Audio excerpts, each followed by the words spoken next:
Yeah. how to Yeah. get help, is that the way for that? Yeah, and you can say, well, I have an idea for how this might be fixed, but you don't want to stop that energy releasing when it's happening.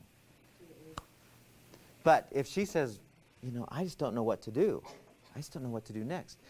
She's just opened the door to, here's some, I need some help kind of thing, as opposed to, I need to get this off my chest. Nobody nobody even consciously says, I need to get this off my chest. But that's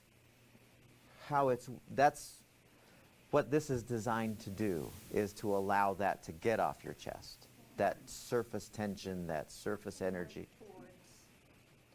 I'll have 16 fixes. And I'll be waiting for her to say, so what should I do? And she'll never get to it.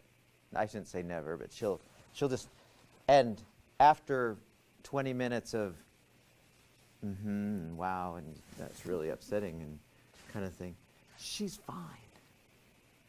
The problem kind of disappears on its own.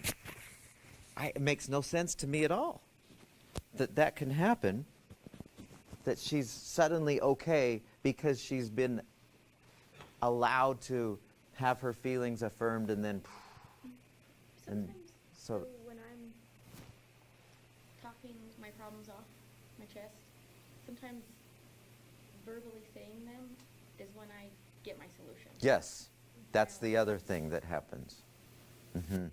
Go ahead. Would it be wrong at the very end to maybe offer and say, well, is there anything I can do to help you?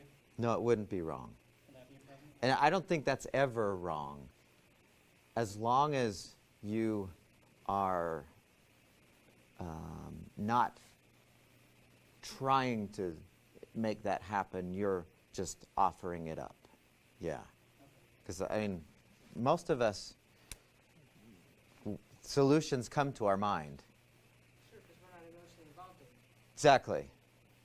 And so, but I think, so there's never a harm in that. I don't think it's ever a problem to say, is there anything I can do to help?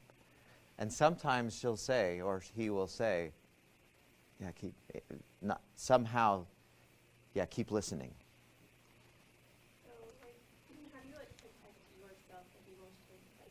My sister's kind of in the same situation that Jen is, but she refuses to take herself out of it. She's in toxic marriage, and so whenever she's with me, she unloads. And You get it. it's about her, You really hear about it. And I don't know how to not let it. Yeah. Yeah. It's a good question. We deal with this a lot in the coaching class, because invariably you hear, I've worked with people where sometimes we'll be doing it. I'm still debating whether we'll do EFT in here, but where we'll be doing EFT and the person will just be suddenly they're just crying, and then suddenly it's stopped, and then they're crying again. And not that we try to make people cry in EFT, don't get me wrong. But we're dealing with energy, right?